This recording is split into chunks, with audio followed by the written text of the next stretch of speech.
Olá, estamos começando mais um Tudo a Ver aqui na RTV. Você nos acompanha de segunda a sexta pela manhã, das 10 às 11 horas da manhã e à noite, das 7h30 às 8h30 da noite. Pode nos assistir nos canais 19 e 53.1, também na internet, rtv.net.br. E você ainda pode nos acompanhar nas redes sociais, é só procurar RTV Criciúma no Facebook, no Instagram e também no nosso canal no YouTube. Antes de mais nada, antes de começar, queria lembrar você que abraço bom é abraço apertado, é abraço de verdade. Sabe quando a gente cumprimenta alguém, dá aquele tapinha nas costas? Ah, beleza, né? Pode ser até trocado por um aperto de mão, mas quando a gente vê alguém que a gente gosta, que a gente não vê há muito tempo, ou que, mais do que isso, a gente não sabe quando vai ver de novo, a gente precisa dar um abraço de verdade. E hoje eu queria convidar você a abraçar de verdade as pessoas. Não sair de casa e dizer tchau, até mais. Vai lá, dá um beijo, dá um abraço no marido, na mulher, no filho. Quando for no supermercado, faz a mesma coisa. Vai só na padaria, faz a mesma coisa.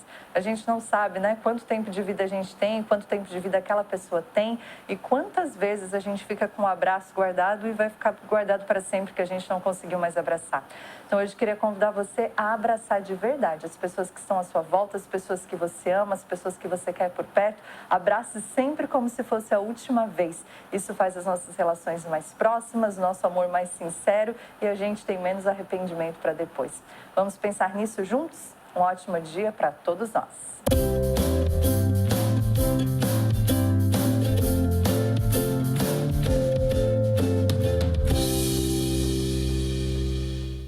E hoje a gente vai falar sobre saúde, sobre alimentação. A nutricionista Júlia Garbelotto está aqui com a gente. A Ju já esteve aqui, a gente já bateu um papo, mas já faz tempo, né, Ju? Bem-vinda, bom dia. Já faz um tempo mesmo, Carol. Bom dia, obrigada mais uma vez pelo convite. É sempre uma honra estar aqui contigo. Eu acho que quando veio a última vez era inverno. Era inverno. Hoje a gente vai mudar o foco, então a gente vai falar de verão e do desespero do verão, né? Eu acho que tu vê muito isso no consultório, né, Ju? Nossa, Carol, essa época é uma loucura, assim, né? Na verdade, essa época ainda é o momento que as pessoas estão mais procrastinando ainda, né? Então, ali por fevereiro é onde começa, ai meu Deus, os meus objetivos de ano novo, eu tenho que começar a colocar tudo em prática, né? E aí a galera vem meio doida, assim. Parece que todo mundo coloca nessa listinha, né? Perder algum, não sei quantos quilos, né? Todo mundo tem alguma coisa que quer perder, né, Júlia? Todo mundo tem, Carol. E assim, falando nessa questão de perda de peso, de metas para ano novo, a gente não pode deixar de falar que a gente tem que traçar metas que sejam viáveis, né? A gente tem que pensar em coisas que sejam possíveis de realizar. Porque se a gente traça metas que a gente sabe, né, lá no fundo, que não vai conseguir alcançar, a gente vai ficar frustrado. E isso vai gerar uma série de outros problemas, né? Então, assim, a gente precisa entender que uma pessoa, ela não ganha 10 quilos de um dia para o outro, de um mês para o outro, né? As coisas não acontecem assim. Então, a perda de peso, ela também não vai acontecer de uma maneira muito rápida, né? A não ser que a gente tenha perdas de outras coisas junto, que não só de gordura, né? Mas a gente tem que pensar em traçar metas que sejam viáveis, que sejam metas que a gente consiga mantê-las, né? Depois de alcançado esse objetivo. Já que você falou da questão, olha, de perda de peso, às vezes não é só gordura, esse emagrecimento muito rápido, meio milagroso, né? Que as pessoas, de alguma forma ou de outra, alguém faz, inventa, copia uma receita ou simplesmente fica sem comer, né? Ele é perigoso, assim, quando é muito rápido? Não só da questão, eu digo, de, vai voltar tudo depois porque eu não estava preparada para aquilo, mas de saúde mesmo, pode me dar algum problema? Sim, Carol, a gente tem vários pontos que a gente precisa pensar nesses emagrecimentos muito rápidos. O primeiro ponto é que a gente nunca vai perder muita gordura rapidamente. Então, o nosso corpo vai acabar depletando, né, gastando a nossa massa muscular em cima desses emagrecimentos muito rápido, porque fisiologicamente é mais fácil para o nosso corpo acessar o músculo para ser utilizado como fonte de gordura do que a própria gordura. Então, quando a gente se submete a restrições muito grandes, restrições alimentares, o nosso corpo vai buscar por alguma outra fonte de energia. E o primeiro que vai ser buscado é o músculo. Então, a gente vai ter uma perda de massa muscular muito intensa nesse processo de emagrecimento muito rápido. E aí, o principal problema em cima disso, né, são alguns. O primeiro é que, com perda de massa muscular, a gente tem uma queda significativa de metabolismo, porque o músculo, ele gasta energia para se manter. Então, se eu perco músculo, eu acabo diminuindo o meu gasto calórico ao longo do dia.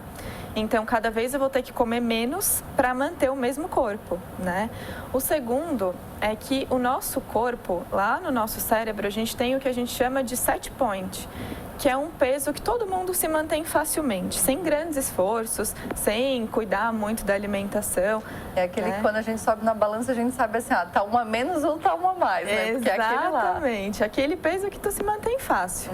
Né? Quando a gente começa a se afastar muito desse peso, então vou dar um exemplo, né? Eu me mantenho facilmente com 58 quilos. Não preciso fazer exercício regularmente, vou fazer eventualmente, vou cuidar da alimentação mais ou menos, eu vou estar sempre perto dos 58 quilos. Mas se eu quiser diminuir disso, eu vou ter que fazer exercício físico todos os dias, eu vou ter que ter uma alimentação mais regulada, não restrita, mas a gente vai ter que ter constância numa alimentação mais saudável. Né? Então, quando eu começo a me afastar desse meu set point, o meu corpo entende que eu estou em estado de perigo. Porque o peso normal é os 58 quilos. Então, eu estou passando por algum problema. O corpo entende como se fosse assim. E aí a gente acaba diminuindo hormônios tireoidianos que regulam o metabolismo, por exemplo, T3 e T4, né? Então a gente acaba diminuindo a produção de tecido adiposo marrom, que também ajuda a regular o metabolismo, porque nem todo tecido adiposo, tecido de gordura, ele é ruim. A gente tem o branco, que é o tecido adiposo ruim, que não tem influências metabólicas positivas, né? Só negativas, e tem o tecido adiposo marrom, que nos traz vários benefícios, porque eles ajudam a regular o nosso metabolismo, eles auxiliam no gasto de energia. Então, a gente acaba diminuindo drasticamente esses reguladores de metabolismo, porque o nosso corpo entende que está em perigo, então a gente precisa poupar energia nesse momento. Então, essa perda de peso muito rápido vai influenciar diretamente nesses hormônios. Por isso que a gente tem que enganar o nosso corpo, né? A gente tem que mostrar para ele que ele não está passando por um momento de perigo, por isso que a perda de peso ela deve ser gradativa e constante. E aí o corpo não vai ter essas respostas assim tão drásticas como você já explicou pra gente. Exatamente, que é o tal do efeito rebote, né? Porque daí quando a gente começa a diminuir o metabolismo, tem outra coisa importante, Carol. A gente aumenta muito o hormônio da fome, né? Porque, mais uma vez, o corpo é inteligente. Ele percebe que a gente está passando por um processo de restrição, estou consumindo menos calorias do que eu deveria e eu vou aumentar o hormônio da fome. Eu vou ter fome fisiológica, fome de verdade mesmo, né? Aquela fome que a gente realmente precisa comer. E aí tu percebe que tu está comendo cada vez mais nessa tentativa do corpo de compensar aquilo que foi de restrição. E aí a gente tem aumento de fome, diminuição de metabolismo, ou seja, a longo prazo a gente vai voltar àquele peso anterior e com menos massa muscular, que é um problema, né? Pois é, e a massa muscular é muito importante que a gente adquira, que a gente mantenha. A gente não pode só pensar assim, estou magrinha, está ok. E eu, até esses dias na praia eu estava olhando as pessoas e pensando assim, nossa, como as coisas mudam, né? Porque uma vez, quanto mais sequinho era mais bonito. Uma vez era o contrário, né? Da agora a gente já está naquela geração academia, né? É diferente. Mas a gente tem que saber o que é saudável para mim, né? Exatamente, Carol. Assim, tudo que é em excesso faz mal, né? Gordura em excesso faz mal e aquela neura com o corpo em excesso também faz mal, né? Eu acredito muito nisso, assim, a gente tem que manter o equilíbrio. E outra coisa que a gente tem que pensar nessa questão é o biotipo de cada um. Tem pessoas que têm muita facilidade de adquirir massa muscular, de ter um percentual baixo de gordura e qualquer atividade física que eles fizerem já vai ter aquele corpo naturalmente definido. Só que existem pessoas que não. O que a gente tem que pensar sempre, colocar em primeiro lugar é a saúde, né? A não ser que a pessoa viva daquilo, né? Quando o culto ao corpo, enfim, a questão de ter que estar com um corpo X passa a ser parte de uma profissão, daí tudo bem, a gente tem outras coisas envolvidas e a gente tem que ajudar aquela pessoa a conquistar aquilo que vai ser o melhor para ela.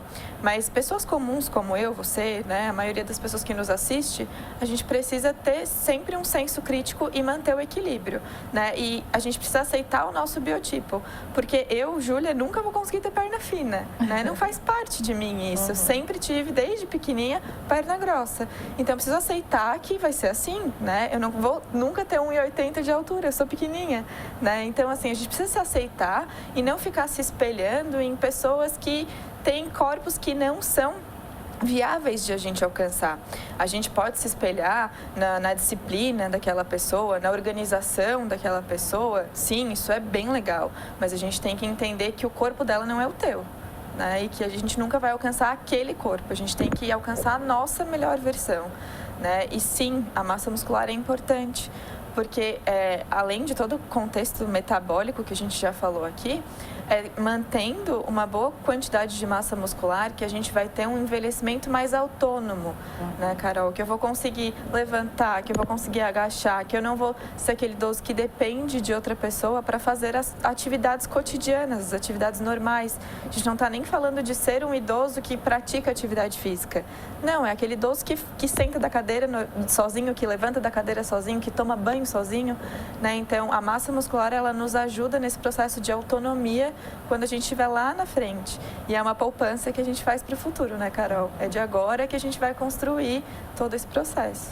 Pois é, e a gente precisa pensar lá na frente, precisa pensar agora no verão, ok, mas a gente precisa pensar lá na frente, no que eu quero para minha vida. Ah, será que a minha alimentação está sendo suficiente? Às vezes, eu estou só comendo proteína.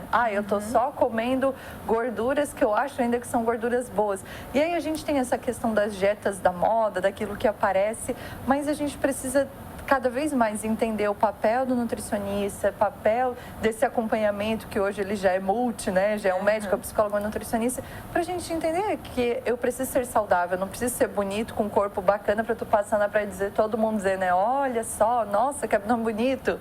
Né? Eu preciso ser saudável, eu preciso ter saúde, né? É exatamente isso, Carol. Eu preciso me olhar no espelho e estar bem comigo mesma, né? É esse o ponto. O que os outros vão pensar disso é problema deles, né? Então, assim, eu acho que a gente tem que priorizar sempre a saúde. É de extrema importância que a gente tenha um acompanhamento mesmo de uma equipe multiprofissional, né? A parte da nutrição, porque a gente estudou para isso, né, Carol? A gente entende de alimento e das funções que eles exercem dentro do nosso corpo. Mas um médico vai entender de uma alteração hormonal que possa vir a acontecer e estar dificultando a perda de peso. Um psicólogo vai entender dos gatilhos que te fazem comer em excesso, né, que te geram compulsão alimentar ou aquilo que faz com que tu não esteja satisfeita contigo mesmo. Então, sim, a gente precisa de um acompanhamento e é importante a gente alertar, né, os telespectadores que não existe milagre, Carol. Não existe. Ser humano não faz milagre, né? Então, a gente precisa ter, sim, o acompanhamento desses profissionais. A gente precisa entender que a alimentação saudável é equilibrada. A gente não pode restringir completamente um grupo alimentar e achar que isso está legal, né? Eu não posso tirar carboidrato da minha vida. Ele é gerador de energia, né? A gente precisa de carboidrato para produzir um hormônio chamado serotonina, que é o hormônio do prazer, do bem-estar. Então, hoje, a gente, por exemplo, tem vários casos de depressão, de ansiedade, de insônia, que podem ser explicados por essa história de querer tirar o carboidrato à torto e à direito sem o acompanhamento de um profissional, né? Porque, por exemplo, a gente precisa de carboidrato para produzir serotonina, né? A serotonina vai nos ajudar a produzir a melatonina, que é o hormônio do sono. Então, assim, se eu não tenho carboidrato, eu não tenho prazer, eu não tenho bem-estar, eu não tenho felicidade, e aí eu também não tenho um sono adequado. Então, vira uma bola de neve. Então, a gente precisa sempre... A ciência explica o que a gente sente, né? Exatamente, exatamente. Além de, claro, todo o contexto de vida corrida, de rotina estressante, a gente gera mais um estresse desnecessário ao nosso organismo, que é a retirada de um grupo alimentar tão importante, né? E aí, geralmente, em substituição a eles, vem coisas desequilibradas, né? Gorduras que não são tão saudáveis, excesso de proteína. Então, a gente precisa, sim, cuidar. Carboidrato tem que ser consumido com um certo equilíbrio, assim como todos os outros grupos alimentares, né? O problema não é o excesso de carboidrato. Na verdade, o problema não é o carboidrato, é o excesso de carboidrato, né, Carol? Então, tudo isso que a gente precisa organizar numa rotina alimentar e um profissional vai saber fazer isso melhor do que ninguém. Júlia, mas nesses últimos anos a gente começou a ouvir muito, né, da dieta low carb, da cetogênica e outras tantas. Hoje, no teu consultório, tu chega a aplicar alguma coisa assim, ainda que por um período, vamos fazer isso por um mês, então, porque eu já entendi que tu não é a favor de tirar o carboidrato para sempre. Esses dias eu até vi uma coisa na internet, era assim, evite lactose, glúten, frituras e gente chata. E é mais ou menos isso. Mais ou menos isso. E eu queria saber, assim, como é que, por um período, tu acha que isso vale? Às vezes aplica isso com algum paciente ou não, nem por um pequeno período, assim? Não, a gente utiliza sim. A estratégia low carb, quando bem aplicada, é uma estratégia muito legal de ser utilizada para processo de emagrecimento, para pessoas que têm diabetes, por exemplo, é uma super estratégia. A gente utiliza em consultório, mas com um período de tempo controlado, com um percentual de carboidrato ao longo do dia controlado, não é retirar completamente, né? Na maioria das vezes a gente nem retira o carboidrato, a gente simplesmente troca as fontes. A pessoa está lá comendo farinhas ao longo do dia inteiro, eu como pão branco no café da manhã, eu como bolachinha no lanche da manhã, eu como macarrão ao meio-dia, aí à tarde no lanche mais uma bolachinha ou um lanche, uma fritura, alguma coisa assim. Então a gente começa a substituir. Vamos colocar lá nesse café da manhã frutas, que são fontes de carboidrato e que a gente pode substituir. A gente pode colocar nesse almoço uma raiz, um tubérculo, uma batata doce, um aipim, que são carboidratos complexos que a gente fala, né? Que vêm recheados de fibras, de nutrientes, que são importantes para o nosso metabolismo. Então, na maioria das vezes, a gente não precisa nem utilizar uma estratégia low carb. É simplesmente ajustar aquilo que está muito bagunçado, né? E, mais uma vez, Carol, quero deixar bem claro que o problema não é o carboidrato, é o excesso de. A gente não precisa comer carboidrato em todas as refeições, por exemplo, né? E nem utilizar várias fontes de carboidrato numa mesma refeição. O que a gente vê, às vezes, né, a gente não julga, mas a gente observa os pratos, né? Por exemplo, quando eu vou no restaurante buffet, a gente vê aquele prato bem amarelão, né? É batata, é macarrão, é arroz, é tudo junto, proteína quase nada, salada passou longe, né? Aí eu já, quando acontece de eu fazer um prato amarelo, já me dá um nervoso ali na hora. Eu digo, meu Deus, fiz tudo errado. Porque a gente já sabe que o prato tem que ser mais colorido, né? Exato. E às vezes, até a salada eu botei uma ali mais amarelada, né? Só pra fingir também, né? Só para o alface para esconder embaixo, né? Mas é isso, assim, a gente pode comer um macarrão, com certeza, né? Isso é equilíbrio. Mas vamos comer bastante salada nesse almoço, né? Vamos rechear. Quero comer um macarrão branco? Tudo bem, mas eu vou consumir fibras de outras fontes. Eu vou encher esse meu prato de saladas verdes, de outras fontes, brócolis, enfim, couve-flor, vários outros alimentos que nos trazem bastante fibra. Vou colocar uma proteína que é importante também, um azeite de oliva para temperar essa salada, porque é uma boa fonte de gordura. Então, tudo isso vai, como se fosse atrapalhar a absorção daquele carboidrato simples que a gente está colocando e diminuir o que a gente chama de índice glicêmico, que é a velocidade com que esse carboidrato é absorvido e metabolizado. Quanto mais rápido ele for metabolizado, num contexto geral, pior, né? E, Júlia, tem coisas assim que você não come de jeito nenhum hoje já, né? Passado esse teu tempo enquanto profissional da área da alimentação. Não, isso eu não consumo de jeito nenhum. Então, eu acho agora essa palavra, né? essa palavra nunca comer, eu não gosto muito dela, Carol. Mas existe uma exceção à minha regra, que é nunca mais eu coloco na minha boca salsicha. Nunca, jamais. Eu não como salsicha. Não, apesar de adorar cachorro quente, né? Eu como molho vermelho com pãozinho, essas coisinhas também que a gente coloca ali, que a gente agrega, que eu adoro. Mas a salsicha não tem condições. Mas por quê? Porque aquilo é o resto do resto, né? Triturado, colocado ali com um monte de aditivo para dar sabor, porque é só o resto, né? A gente tem na salsicha uma mistura de um monte de coisa que iriam fora, né? Numa produção de frango, seja lá o que for. Aquilo iria fora, e daí eles resolveram inventar a bendita salsicha para ter um pouquinho mais de lucro, né? Vamos utilizar aquilo que vai para o lixo, né? Então, um triturado de várias coisas, que é adicionado corante, é adicionado muito conservante, né, para que aquilo tenha uma durabilidade boa, é adicionado muito aditivo para dar sabor, então, principalmente um dos piores, que é o tal do glutamato monossódico, que é neuroexcitatório.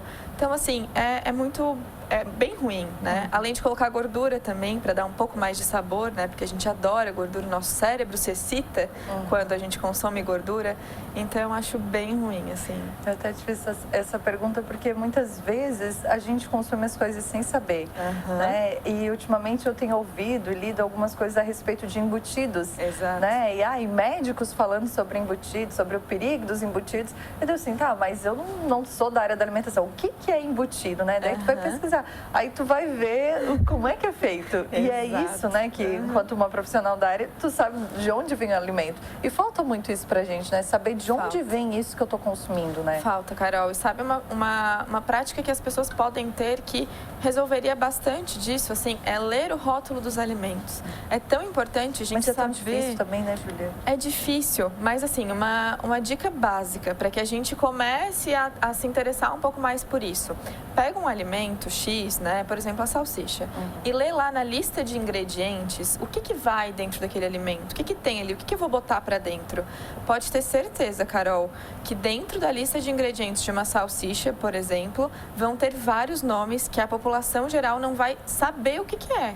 Eu não sei o que eu tô comendo, eu não sei o que eu tô botando para dentro. E te confesso que eu, enquanto nutricionista, tenho muitos aditivos que são colocados em alimentos que eu também não sei o que são. Eu sei que é um aditivo alimentar e que com certeza não é legal, né? Mas que a gente não sabe o real significado a real aplicação para aquilo, né? O que vai gerar no meu metabolismo eu estar consumindo esse monte de aditivo alimentar.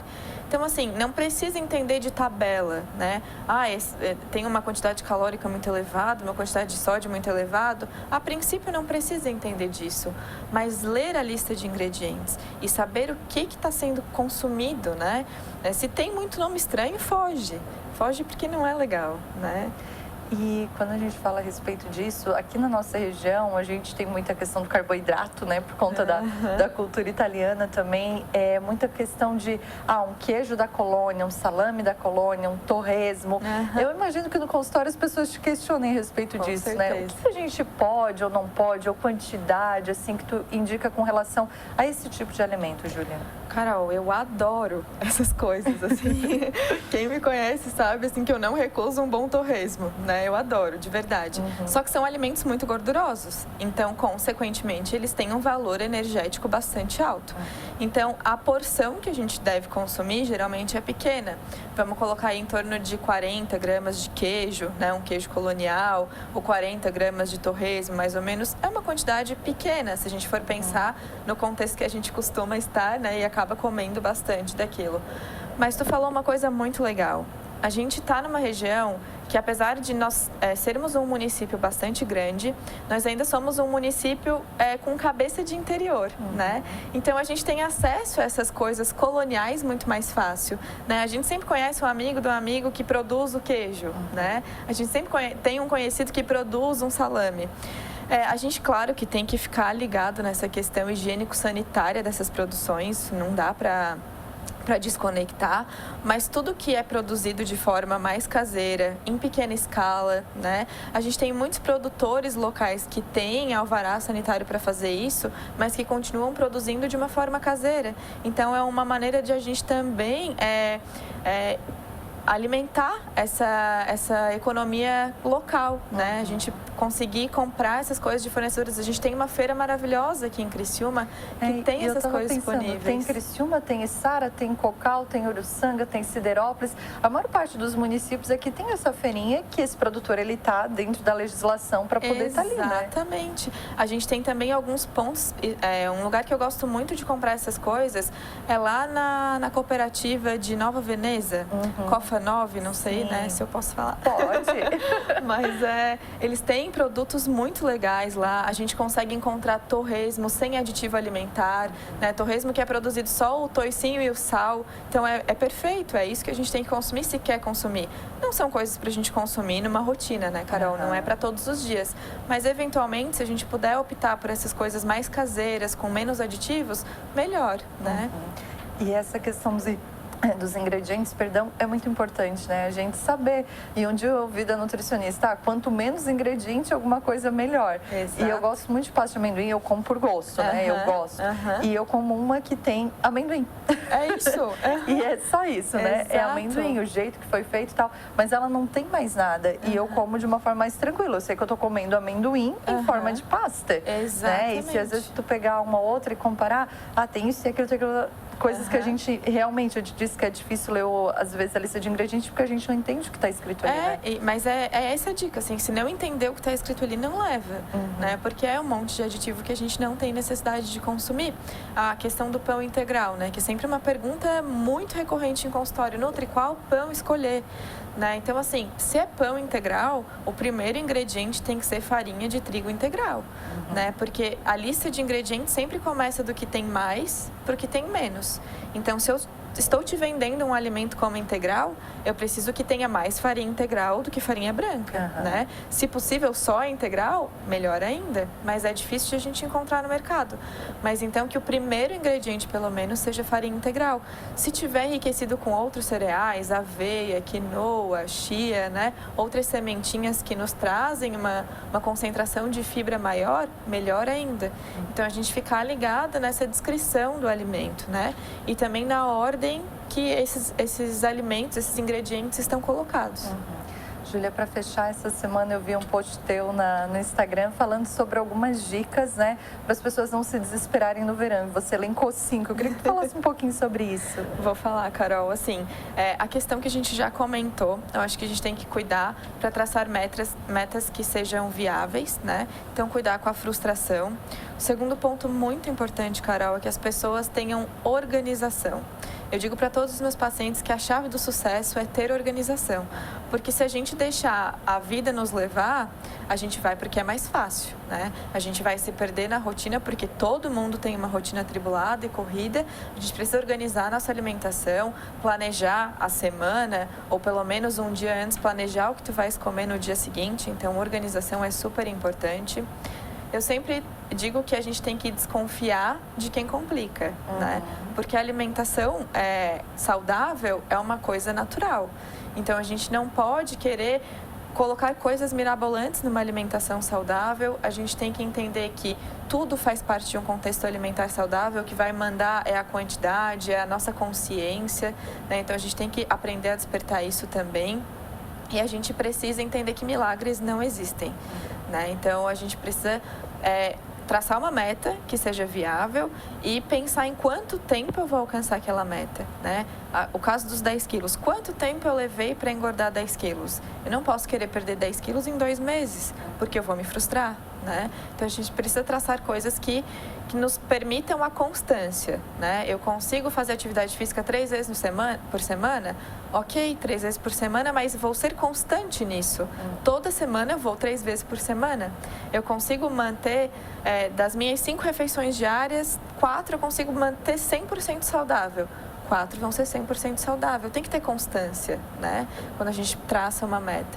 Então, é principalmente isso. E procurar um profissional que esteja capacitado para ajudar, né? Porque em tempos de redes sociais, a gente tem algumas coisas ruins no caminho, né? Tem muita coisa boa, mas a gente tem que desconfiar, a gente tem que usar sempre o senso crítico. Mas tem gente se formando à distância pelo Instagram, né, Júlia?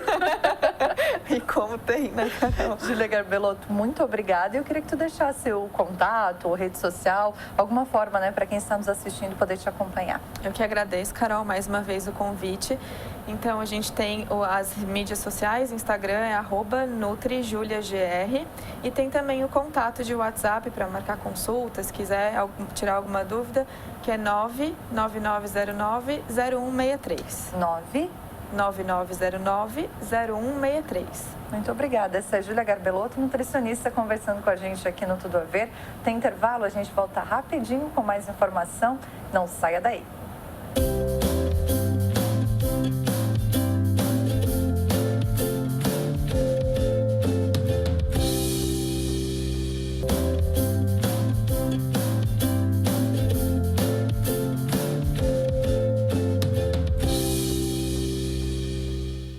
Olá, Olá, estamos de volta com Tudo a Ver e nosso bate-papo continua sendo sobre saúde. A gente vai falar sobre saúde bucal. Dr. Gustavo Visinoni da Oral Sim conosco. Doutor, bom dia, bem-vindo. Bom dia, Carol. Bom dia, queridos telespectadores. É um prazer estar aqui novamente nesse novo ano. Gostaria de desejar aqui a todo mundo já um feliz ano novo, 2020. É, um ano novo, coisas novas, metas novas. A gente está falando com a nutricionista agora há pouco a respeito de fazer uma meta, né? Tirar, às vezes, o desejo do papel, fazer metas reais. Isso é importante quando a gente fala também de saúde bucal, né, doutor? Com certeza, Carol. Pude acompanhar aqui um pouquinho da entrevista com ela, né? E realmente, eu, por exemplo, tenho esse costume todos os anos de colocar, tirar da nossa cabeça, da minha cabeça, as minhas ideias, minhas metas, meus objetivos, meus sonhos, o que eu quero conquistar por ano novo, né? E é um costume já lá em casa, a nossa família fazer isso, colocar no papel, inclusive eu colo na geladeira ou ponho atrás da porta do quarto lá para sempre estar dando uma olhadinha se eu não estou esquecendo de nada.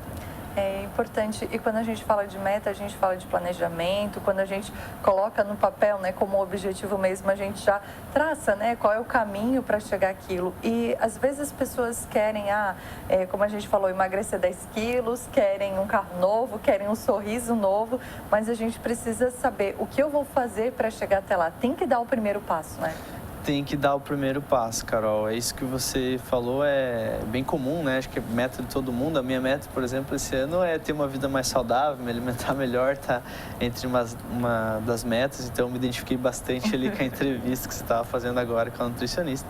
E o sorriso, muitas vezes, também é a meta de muitos brasileiros, Carol, né? Hoje a gente fala aqui da Oral Sim, que é a nossa clínica aqui em Criciúma. A gente trabalha com implante dentário. E se a gente for pegar dados recentes aí de pesquisas da ABIMO, que é a Associação de Indústria Médica, Odontológica e Hospitalar, a gente sabe que pessoas, por exemplo, acima de 60 anos, mais de 40% dessas pessoas têm ausência de todos os dentes da boca. Então, são pessoas que fazem uso de dentadura. Imagina quantas pessoas sofrem com o uso de uma prótese móvel, sofrem com o uso de uma dentadura, né? Na população brasileira, em geral, 33% da população brasileira tem a falta de mais de 13 dentes na boca. Então, é um impacto muito grande, são milhões de pessoas no Brasil hoje que precisam realizar o tratamento com implante dentário. E eu tenho certeza que essas pessoas têm como um sonho voltar a ter seus dentes fixos, voltar a ter uma mastigação plena, poder mastigar melhor, falar melhor, conversar melhor, poder dar um sorriso para quem você ama, para o seu amigo, para o seu colega de trabalho, sem ter nenhum inconveniente, uma vergonha desse sorriso, né, Carol? Então, quando a gente tem ali medo de sorrir, quando a gente tem vergonha no sorrir ou deixa de comer algum alimento diferente, são situações que podem e devem ser mudadas para que a gente tenha um sorriso mais bonito, uma autoestima mais elevada e conquiste novos motivos para voltar a sorrir, né? Então, falando de objetivo, falando de metas, né? Tenho certeza que tem muitas pessoas que tiveram essa mesma meta para o ano passado, para o ano de 2019, mas por qualquer que tenha sido o motivo, não pôde fazer o tratamento, seja por questão financeira, foi deixando para depois, teve outros compromissos, não teve tempo. A gente convida essas pessoas, né, Carol, a fazer diferente nesse ano. Tem atitude, mude de atitude, tem uma atitude diferente para você ter resultados diferentes. E é como você estava falando, tem que dar o primeiro passo. O primeiro passo é entrar em contato com o seu dentista, é entrar em contato com a Oral Sim, conhecer sobre o tratamento, conhecer sobre os profissionais que trabalham na clínica, conhecer nossas opções de tratamento, que eu tenho certeza que uma delas é a melhor para você. Porque a gente sempre diz também, né, quanto mais distante eu estiver, menos eu souber, não vai resolver meu problema, né? Eu tenho que pelo menos saber, fazer uma conversa, tirar minhas dúvidas, entender qual é o tipo de tratamento que eu preciso, porque a gente acha que sabe, às vezes é outra coisa, é diferente, até pela questão da tecnologia hoje. A gente tem que ter pelo menos essa conversa para começar o ano, né? Com certeza, Carol. Muitas pessoas imaginam que o tratamento com implante dentário é um bicho de 7 cabeças, né? Então, dói, eu tenho medo de dentista, é muito comum, né? E muitas vezes essa questão do medo da dor, o medo do dentista, limita as pessoas a dar esse primeiro passo e ela acaba deixando para depois, deixando para a última hora, levando para frente o máximo que ela pode por medo e por receio. E justamente o que você falou, não é assim mais, né? O tratamento tratamento mudou muito. Hoje a gente tem a tecnologia ao nosso lado, a gente consegue passar essa segurança, esse conforto para o paciente, né? Por exemplo, a região onde o implante dentário é feito é uma região pouco inervada. Uma simples anestesia do dentista já garante o conforto durante o procedimento. E para aquelas pessoas que têm medo, né? Hoje a gente trabalha na Oral-Sim com uma técnica muito especial, que é a sedação consciente, onde o paciente consegue fazer seu tratamento com implantes dentários dormindo, ele não vê o que está acontecendo, ele não precisa passar medo, não precisa ver o procedimento, isso não traumatiza ele. Então, está indicado para pessoas, por exemplo, que já passaram por situações difíceis no dentista, que tem medo de ir até o dentista. Então, veja como hoje a tecnologia ela está do nosso lado, ela auxilia tanto o profissional da área a realizar o tratamento, está mais fácil para o dentista, mas também para o paciente em receber esse tratamento de uma maneira mais confortável e segura. Sem falar que o tratamento com implantes dentários, Carol, é um tratamento muito seguro. Então, problemas que existiam no passado, hoje eles já não existem mais. Hoje é um tratamento muito tranquilo e por isso que muitas pessoas estão buscando cada vez mais e estão colocando aí como metas e objetivos para esse ano de 2020. Doutor, para quem está assistindo, o telefone está na tela, 3045-7777, é o WhatsApp também, esse telefone, e queria que você deixasse o endereço. É o WhatsApp também, Carol, lembrando que a gente também tem, além desse telefone, o telefone celular, que é o 99148-1515.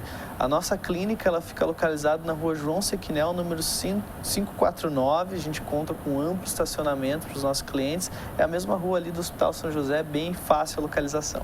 Tá certo, doutor. Obrigada, um bom ano para vocês na clínica e a gente agradece mais uma vez a parceria aqui com a gente. Eu que agradeço, um feliz ano novo a todos, com muita alegria e prosperidade. Depois do intervalo, o assunto é a Vindima Guete aqui no Tudo a Ver, é rapidinho, não saia daí.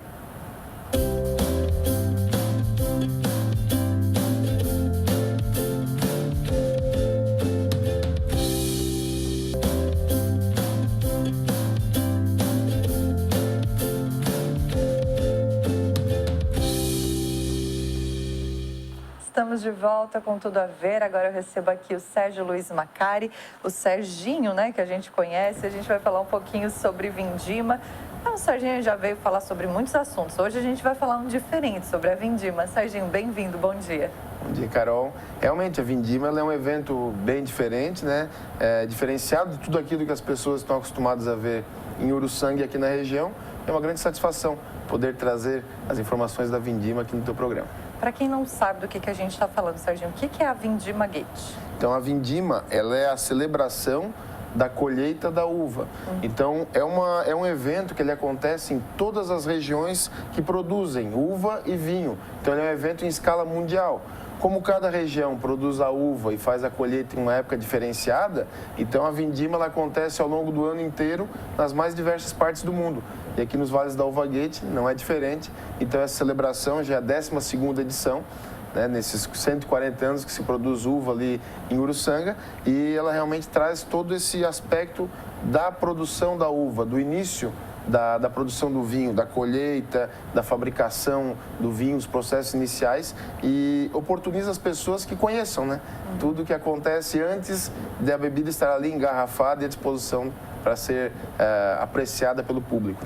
Para que o nosso telespectador entenda, é muito diferente o que a gente está falando da festa do vinho. A gente não tem um local onde as pessoas vão beber o vinho com shows, como acontece na festa. É diferente, faz um movimento inverso a Vindima, né? Exatamente. Então a Vindima ela é um evento realmente de caráter, onde o público ele é uma escala muito menor, digamos assim, ele não fica concentrado, ele é distribuído entre as vinícolas, entre diversas atividades. Então, assim, digamos, é um método, uma metodologia bem diferenciada, mas que promove, faz com que cada pessoa tenha praticamente um evento individual para si. A pessoa escolhe a programação que quer fazer, então a pessoa define se quer ir lá realmente ter um almoço típico, fazer a pisa das uvas, a colheita da uva do parreiral, então colher a uva e levar a uva embora, então realmente acompanhar o início do processo da vinificação, fazer um piquenique nos parreirais. Então, tudo isso para esse público familiar, o público que gosta de vinho, né, vai estar à disposição durante a Vindima Guete. E, Serginho, como é que é organizado? Assim, tem uma comissão, tem os locais onde tem essa produção, todo mundo se junta, se organiza? Então, na realidade, existe a Associação ProGuete, né, que ela é a Associação dos Produtores da Uva e do Vinho Guete, que possui a indicação geográfica, que foi a primeira de Santa Catarina, uma das 16 do Brasil, até então, quando foi efetuada, né? E essa associação, juntamente com o poder público, com a Diretoria de Turismo, de Cultura do município de Uruçanga e também em contato com as outras prefeituras dos Vales da Uva Guete, é que fazem essa organização. Então, não existe, de fato, uma comissão instituída, porém, existem partes envolvidas ali que centralizam digamos, a elaboração dessa programação e fazem com que realmente a vindima ela seja uma parte promovida pelo poder público, que é a celebração do dia de São Vicente, dia 22 de janeiro, que é o santo padroeiro dos vitivinicultores, né? Então, existe toda essa celebração e uma confraternização na Praça de Uruçanga, e também a contrapartida da iniciativa privada, que abre as suas portas, as vinícolas abrem as suas portas para receber as pessoas, promovendo atividades específicas, especiais, nessa época da vindima. Então, ela é, digamos, uma parceria público-privada, mas que realmente dá muito certo e que está consolidada aqui na região já. É a oportunidade que a gente tem para ver como que faz essa produção, para às vezes visitar, né, todo esse processo, fazer uma alimentação diferente. É nesse momento, né, Serginho? Exatamente, é nesse momento. Então, que as pessoas vêm até Uruçanga, vêm até os parreirais, né? Então, elas têm realmente essa oportunidade de ir lá, de colher a uva. Se quiser levar embora a uva que a própria pessoa colheu, ela pode levar embora, ter a experiência de fabricar o vinho como antigamente. Realmente, sair um pouco do vinho já produto, pronto, e partir para todo o processo que existe, que realmente, para nós aqui na região, é muito comum. Mas, por exemplo, no ano passado, nós recebemos pessoas de diversas partes do estado e do Brasil, inclusive, que tinham como sonho conhecer um processo de elaboração do vinho. Então, isso realmente foi uma experiência muito interessante, porque realmente é da nossa rotina, é do nosso cotidiano, principalmente na região. As próprias famílias em casa fazem o seu vinho, tem o seu porão, tem os seus equipamentos, e quando nós percebemos que pessoas de outros lugares entendem que isso é uma coisa muito específica nossa, agrega mais valor ainda a tudo que se faz, né? Então, realmente é essa a ideia da vindima, e ela tem essa reciprocidade com o público que vem prestigiar. Pois é, eu ia te perguntar, quem é o público que acompanha? É mais um turista mesmo, alguém que vem de fora, ou o público aqui da região também já está entendendo? Porque às vezes a gente sai daqui para ir para o Rio Grande do Sul, para a região ali da Serra, para ver alguma coisa parecida e às vezes nem sabe o que tem aqui, né, Serginho? Exatamente, então essa é a ideia, de proporcionar para a nossa região também esse momento diferenciado. Mas nós temos na Vindima esse evento no centro de Uruçanga, onde ele tem uma concentração um pouco maior de público, assim, porque vai ter o tombo da polenta gigante, ele tem as cortes das festas da região fazendo a pisa das uvas ali na Praça Central. Então ali é onde é um evento um pouco mais regional, digamos assim, que as pessoas dos municípios da região vão até a Praça de Uruçanga para acompanhar a vindima. E nas vinícolas realmente e nas outras atividades, nós percebemos realmente muito público de fora da região, pessoas que realmente não conhecem a infraestrutura, os estabelecimentos, e que vêm conhecer o produto, conhecer os vinhos, os espumantes, o suco de uva, e realmente ter momentos diferenciados, ter momentos com a família, num meio rural, geralmente são pessoas que vêm de grandes centros, né? Então, realmente conhecer esse lado da uva e do vinho que eles não estão acostumados nas suas cidades, né? Serginho, dia 22 é esse evento, né? Aí acontece na praça. Exato. Qualquer pessoa pode participar, pode assistir. Exatamente. E como é que a gente sabe o que eu posso participar ou locais que eu posso visitar durante esse momento da vindima, né? Além da praça, eu quero ir numa propriedade, por exemplo. Então, nós vamos manter, além de toda a questão da divulgação através da prefeitura, dos meios de comunicação do município, nós teremos também uma central de informações turísticas na Praça de Uruçanga. Então, as pessoas que quiserem, durante o fim de semana, saberem informações da Vindima, podem ir até a Praça de Uruçanga, podem ir até ali que terão pessoas com materiais de divulgação, com a informação pronta, né? Porque as vinícolas também farão um horário diferenciado de atendimento, então elas estarão à disposição do público para a visitação e além disso também nós vamos proporcionar às pessoas, né, nesses momentos de visitação, né, algumas experiências que realmente elas levarão consigo para as suas cidades, para as suas casas, e isso tudo será direcionado da Praça de Uruçanga. Então, quem chegar na praça, ela terá essa informação. Serginho, quantas propriedades ou quantas vinícolas participam e é só na cidade de Uruçanga? Então, hoje, a Vindima, a maioria das vinícolas que trabalham, né, com a uva e com o vinho Goethe, ela está concentrada em Uruçanga. Apenas uma vinícola que participa da Associação Pro Goethe, ela está localizada fora do município, que é a vinícola Quarezemim, em Cocal do Sul.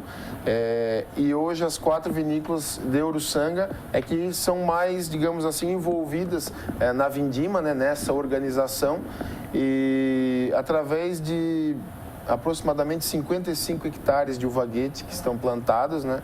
Só digamos, desse tipo de uva realmente. E claro, toda a região, a nossa região, muitas pessoas, muitas propriedades têm o seu parreiral, mas faz a sua atividade de forma colonial. Então, mais específico, digamos assim. Aí essas pessoas geralmente não se envolvem nesse momento. Mas a intenção é que, com o passar do tempo, muito mais pessoas e propriedades participem desse momento, porque realmente é com uma quantidade expressiva de produtores e de propriedades envolvidas que realmente nós conseguiremos alcançar, quem sabe, um nível de excelência como é o da Serra Gaúcha hoje, onde várias propriedades, inclusive coloniais, de vinho colonial, propriedades rurais, recebem também o fluxo turístico, né? Mas é um processo gradativo, um processo que se iniciou há pouco tempo, com a indicação geográfica, que foi no ano de 2012, e a tendência é que realmente ele tem uma evolução, e é para isso que nós estamos promovendo essas ações para chegar nesse patamar futuro, né? Mas esse turismo de experiência, né, algo que é muito novo, algo que está crescendo e que a gente percebe, né, que Uruçanga já está inserido, pelo menos com a Vindima, a gente já sabe que é assim, né? Exatamente, é promover para as pessoas uma experiência, realmente levar de cada lugar por onde elas passem uma lembrança diferente, uma experiência diferente. E eu percebo assim que muitas pessoas têm realmente esse encanto pela uva, esse encanto pelo vinho. Então, pessoas que viajam o Brasil, viajam o mundo somente para conhecer propriedades rurais, diferentes tipos de uva, diferentes tipos de vinho. E, além de tudo, nessa questão de experiência, na Vindima, no dia 2 de fevereiro, que é o dia do encerramento da Vindima, acontecerá uma promoção também de um passeio turístico ferroviário em Uruçanga. Então, na Maria Fumaça, aquela tradicional, né, do Museu Ferroviário do Tubarão, em parceria com a Prefeitura. Então, terá 2 passeios, um matutino, que sai às 8 da manhã, e o outro vespertino, às 2 da tarde, aproximadamente 2 horas, 2 horas e meia de passeio, onde as pessoas saem da estação de Uruçanga, vão até o bairro Esplanada, em Içara, de trem, e depois retornam de trem até Uruçanga. Realmente para lembrar, né, como era fazer realmente uma experiência, uma volta ao tempo. Então a pessoa pode andar de trem, pode fazer a pisa das uvas, fazer a colheita da uva e imergir realmente, ficar imersa nesse mundo que é a uva, que é o vinho, e ter essa viagem no tempo com esse passeio de trem, né? Legal, Serginho. Então, só para deixar bem claro para quem está nos assistindo, dia 22, na praça, essa primeira concentração, e aí abre, então, o evento que acontece nas propriedades, né? Exatamente. Então, as pessoas terão agora, a partir do dia 17, e nesse próximo fim de semana, a abertura já das propriedades e dos produtores, e no dia 22 um evento para a população realmente, com o tombo da polenta, né? A partir de que hora? A partir das 20 horas na Praça Santa Garibaldi, após a missa. A missa também é uma celebração especial, onde será feita alusão realmente a São Vicente, a produção da uva, do vinho. É uma missa para as pessoas realmente que trabalham com a agricultura, com a produção da uva e do vinho. E depois, nos fins de semana, até o dia 2, cada todos os interessados em realmente visitarem as vinícolas, fazer uma experiência diferente. Até no dia 18, esse próximo sábado, a vinícola Casa del Nono fará um sunset, então fim de tarde na vinícola. Eles criaram um espaço só para esse tipo de evento. Então, muito, muito interessante mesmo, uma experiência diferente. E aqueles da nossa região que não conhecem ainda, que nunca participaram da Vindima ou foram até uma vinícola em Uruçanga, essa é a oportunidade ideal, onde é a celebração realmente da colheita da uva e da produção do vinho. Sr. Jim Macário, obrigada, parabéns a vocês pela iniciativa e a gente deseja sucesso. Muito obrigado, Carol, pela oportunidade. Esperamos a todos em Uruçanga, então, da próxima sexta-feira, dia 17, até o dia 2, na 12ª Vindima Guete. Tá certo. Assim a gente vai encerrando mais uma edição do Tudo a Ver. Obrigada a você pela audiência e pela companhia. Um abraço e até mais.